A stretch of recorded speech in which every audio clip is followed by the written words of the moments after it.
All right, Jason and Mike together with the veteran, Vic Manuel. Sir Vic, sa tingin mo sa tagal mo na sa larong to, anong pinagkaiba ng professional sa PBA, sa MPBL, tapos sa mga ganitong ligang labas? Siyempre, parang wala naman pagkakaiba yan eh. Still basketball, di ba? So, yun, enjoyment pa rin.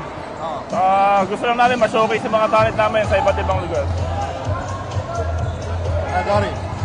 Sir Vic, nakita ka namin na madalas na coach ngayon eh, no? Coach, sa tingin nyo ba nagbago yung paningin nyo sa larong basketball in terms of coaching after playing yourself? Medyo mahirap din mag-adjust. Siyempre, ako, sa totoo lang, gusto ko pa talaga maglaro. Pero sa binigay sa akin ni Boss Roel, i-take charge yung team, especially sa Mindanao na mga liga. So, yun lang. Wala namang bago. Pag naglalaro, guidance pa rin sa mga bata. Especially ngayon sa team na to, talagang yung guidance ko, binibigay ko sa kanila. Para ano rin, siyempre, sa experience yun.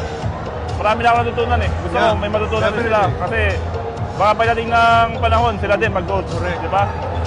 Yeah, now, Sir Vic, you said gusto mo pa maglaro. So, open pa ba ang comeback? Either PBA, MPBL?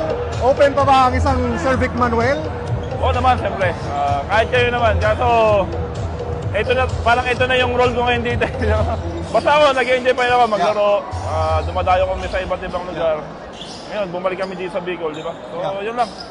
Enjoy pa rin yung mahal nating basketball. Sir Vic, last question. Anong isang piece of advice ng isang Vic Manuel para sa mga aspiring na professional basketball players dito sa Bicol region?